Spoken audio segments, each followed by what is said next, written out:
Hi hello, ഞാൻ ബീന. ഞാനിന്ന് നിങ്ങളുടെ മുമ്പിൽ അവതരിപ്പിക്കുന്ന ഒരു ഫിഷ് കറിയുടെ റെസിപ്പിയാണ്. അപ്പം നിങ്ങൾക്കറിയാം, കേരളത്തിൽ തെക്കേറ്റം മുതൽ വടക്കേറ്റം വരെ പോയി കഴിഞ്ഞാൽ നമുക്ക് പല രീതിയിലുള്ള മീൻകറികൾ, പല ടേസ്റ്റിലുള്ള മീൻകറികളാണ് കിട്ടുന്നത്. അപ്പം ഞാനൊരു മധ്യ തിരുവിതാംകൂർ സ്റ്റൈൽ ഓഫ് മീൻകറിയാണ് ഉണ്ടാക്കാൻ ഉദ്ദേശിക്കുന്നത്, കുടംപുളിയൊക്കെ ഇട്ട് വെച്ച്.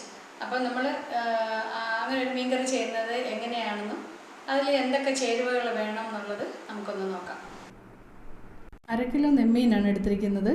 ഇതിൽ വേണ്ടിയിട്ട് ഒരു 10-20 കൊച്ചുള്ളി, ഇഞ്ചി, വെളുത്തുള്ളി, പച്ചമുളക്, കറിവേപ്പില, കുറച്ച് കടുക്, മഞ്ഞൾപ്പൊടി, മുളക് പൊടി, ഉപ്പ്, കുടംപുളി, ഉലുവാപ്പൊടി. അപ്പോൾ ഇത്രയും ചേരുവ വെച്ചിട്ട് നമുക്ക് ഈ മീൻ കറി എങ്ങനെയാണ് ഉണ്ടാക്കുന്നതെന്ന് നോക്കാം. ആക്ച്വലി ഈ മീൻ നമ്മൾ മൺചട്ടിയിലാണ് ഉണ്ടാക്കേണ്ടത്. പക്ഷെ മൺചട്ടി ചൂടായി വരാൻ കുറച്ച് സമയം എടുക്കുന്നതുകൊണ്ട് നമുക്ക് തൽക്കാലം ഒരു നോൺ സ്റ്റിക്ക് പാനിൽ ഈ മസാല എല്ലാം ഒന്ന് വഴറ്റിയതിന് ശേഷം നമുക്ക് ചട്ടിയിലേക്ക് ട്രാൻസ്ഫർ ചെയ്തിട്ട് പിന്നെ ഫർദർ ചട്ടിയിൽ ചെയ്യാം. അപ്പം നമുക്ക് സ്റ്റൗ ഒന്ന് കത്തിച്ചു കൊടുക്കാം. ഞാനൊരു നോൺ സ്റ്റിക്ക് പാൻ വെച്ചിട്ടുണ്ട്. അതിലേക്ക് ഒരു 3 ടേബിൾ സ്പൂൺ വെളിച്ചെണ്ണ,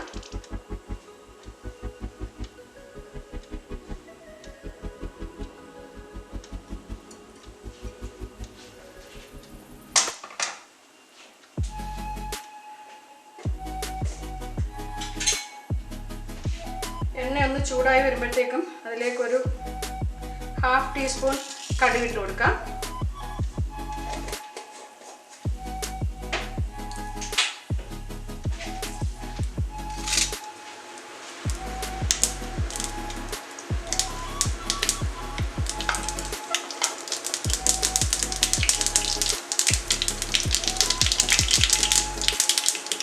കടുക് പൊട്ടിക്കഴിയുമ്പോഴത്തേക്കും നമ്മൾ അരിഞ്ഞു വെച്ചിരിക്കുന്ന കൊച്ചുള്ളി, ഇതിന് ചെറിയ ഉള്ളി തന്നെ ചേർക്കണം, ഷാലറ്റ്സ് തന്നെ വേണം. സാധാരണ സവോള ചേർത്ത് കഴിഞ്ഞാൽ മീൻ കറിക്ക് നമ്മൾ ഉദ്ദേശിക്കുന്ന ടേസ്റ്റ് കിട്ടില്ല. അപ്പം കൊച്ചുള്ളി തന്നെ ചേർക്കാൻ നോക്കണം. ഒന്ന് വഴറ്റി കൊടുക്കാം. ഇതിൻ്റെ കൂടെ ഇതൊന്ന് വഴന്ന് വരുമ്പോഴത്തേക്കും നമുക്കിതിൻ്റെ കൂടെ ചതച്ച് വെച്ചിരിക്കുന്ന ഇഞ്ചി, ഒപ്പം വെളുത്തുള്ളി ചതച്ചത്, ഇത് 4 പച്ചമുളക്. ഞാൻ ഈ കാശ്മീരി ചില്ലിയാണ് യൂസ് ചെയ്യുന്നത്, അതുകൊണ്ട് പച്ചമുളക് അല്പം കൂടുതൽ ഇട്ടിരിക്കുന്നത്.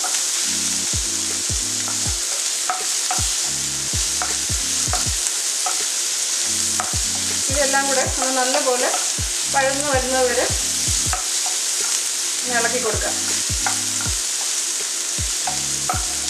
നമ്മുടെ ഉള്ളിയും ഇഞ്ചിയും വെളുത്തുള്ളിയും പച്ചമുളകും എല്ലാം ഒന്ന് നല്ലപോലെ വഴന്നിട്ടുണ്ട്. ഇനി കുറച്ച് കറിവേപ്പില ഇട്ട് കൊടുക്കാം. കറിവേപ്പില ആവശ്യത്തിന് ഇട്ട് കൊടുത്തോളൂ. ഇപ്പം വീട്ടിലെ കറിവേപ്പില ആവുമ്പോൾ നമുക്ക് വേറെ വിഷമൊന്നും ഇല്ലാത്തതുകൊണ്ട് നമുക്ക് എത്ര വേണമെങ്കിലും ഇട്ട് കൊടുക്കാം.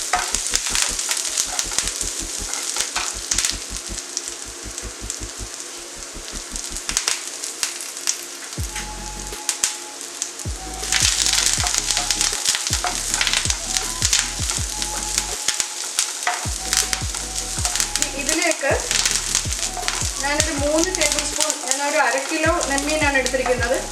ഒരു 3 table spoon Kashmiri chilli powder ഞാൻ കുറച്ച് ചൂടുവെള്ളത്തിൽ ഒന്ന് കുഴച്ച് വെച്ചതാണ്. അപ്പോൾ അത് ഇതിനകത്തേക്ക് ഇട്ട് കൊടുക്കാം.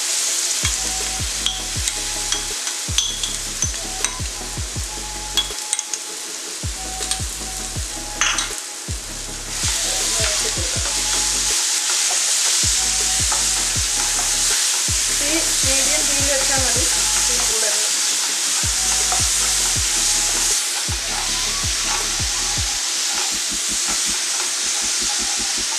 ഇത് നമുക്കൊന്ന് വഴറ്റി കൊടുക്കുക. അതിൻ്റെ ഒരു പച്ചമണമൊക്കെ മാറി എണ്ണ തെളിയുന്നത് വരെ ഈ മുളക് പൊടി, നമ്മൾ കുഴച്ച് വെച്ച മുളക് പൊടി ഒന്ന് വഴറ്റി കൊടുക്കാം.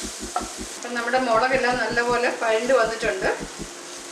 ഇനി ഇതിനകത്തേക്ക് നമുക്ക് ഒരു കപ്പ് വെള്ളം, കുറവാണെങ്കിൽ പിന്നെ കുറച്ചും കൂടെ ചേർക്കാം. 1 കപ്പ് വെള്ളം ചേർക്കാം.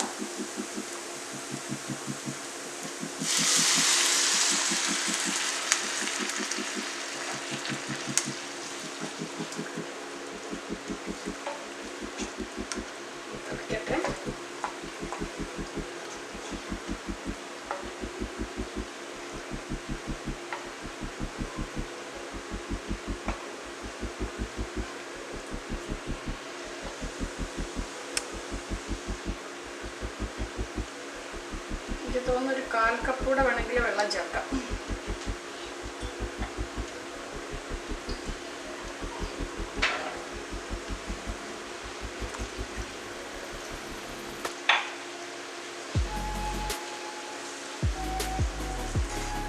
ഇനി ഇതിലേക്ക് നമുക്ക് ഒരു 1/2 ടീസ്പൂൺ മഞ്ഞൾപ്പൊടി,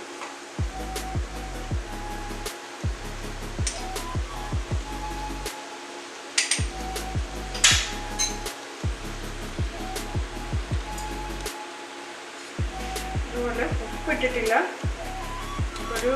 ഞാനിവിടെ ഒരു 1.5 ടീസ്പൂൺ ഉപ്പിടുകയാണ്. പിന്നെ വേണമെങ്കിൽ നോക്കിയിട്ടിടാം.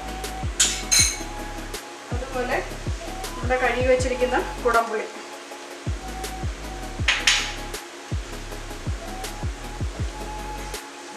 ഇനി ഇതെല്ലാം കൂടെ നമുക്ക് ചട്ടിയിലേക്ക് ട്രാൻസ്ഫർ ചെയ്യാം.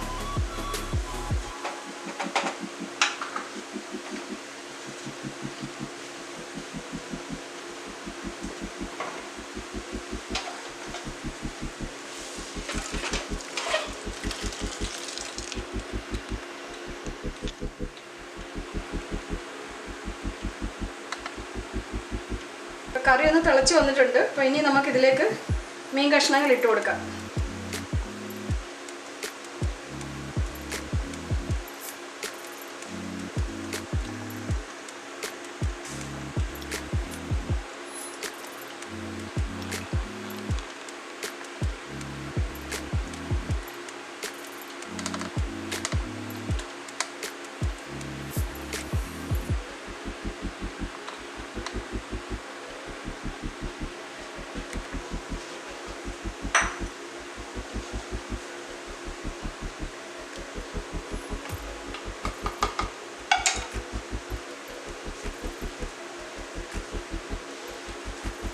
കുറച്ച് കറിവേപ്പിലയും കൂടെ ഇടാം.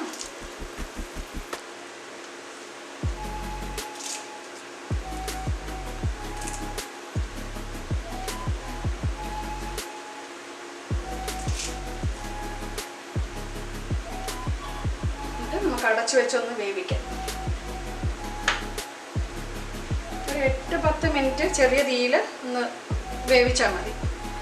ഇടയ്ക്ക് ഒന്ന് ചുറ്റിച്ചു കൊടുക്കണം. ഇനി തവിയിട്ട് ഇളക്കരുത്, അല്ലെങ്കിൽ മീൻ കഷ്ണങ്ങളെല്ലാം പൊടിഞ്ഞു പോകും. അപ്പോൾ ഒന്ന് ഇടയ്ക്കൊന്ന് ചട്ടി ഒന്ന് ചുറ്റിച്ചു കൊടുത്താൽ മതി.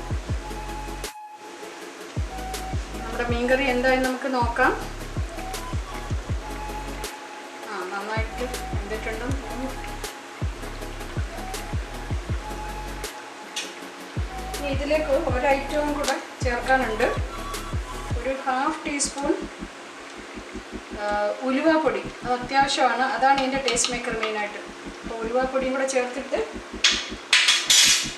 നമുക്ക് ചട്ടി ഒന്ന് ചുറ്റിച്ചു കൊടുക്കാം.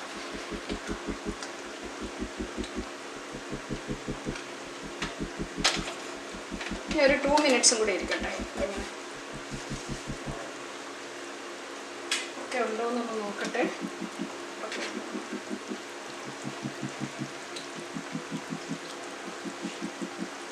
എല്ലാം പാകത്തിനുണ്ട്.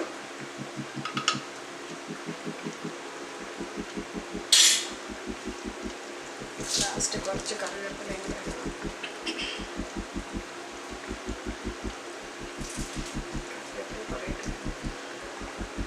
ഒരു 2 മിനിറ്റ്സ് ഒന്ന് വെച്ച് ഒന്നും കൂടെ ഒന്ന് വയ്ക്കാം. അപ്പം നമുക്കൊന്ന് നോക്കാം നമ്മുടെ കറി എങ്ങനെയായിരുന്നു. അടിപൊളിയായിട്ട് എണ്ണയൊക്കെ തെളിഞ്ഞ് വന്നിട്ടുണ്ട്. നമ്മുടെ സ്വാദിഷ്ടമായ നെമ്മീൻ കറി റെഡി. അപ്പം നിങ്ങൾ ഇതുപോലെ ഒന്ന് ഉണ്ടാക്കി നോക്കുക. ഇഷ്ടപ്പെട്ടിട്ടുണ്ടെങ്കിൽ നിങ്ങളുടെ അഭിപ്രായങ്ങൾ കമൻസിൽ അറിയിക്കുക. അതേപോലെ തന്നെ ഇതൊന്ന് ലൈക്ക് ചെയ്യുകയും ഷെയർ ചെയ്യുകയും പറ്റുമെങ്കിൽ എൻ്റെ ചാനലൊന്ന് സബ്സ്ക്രൈബ് ചെയ്യുകയും ചെയ്യുക. Thank you so much.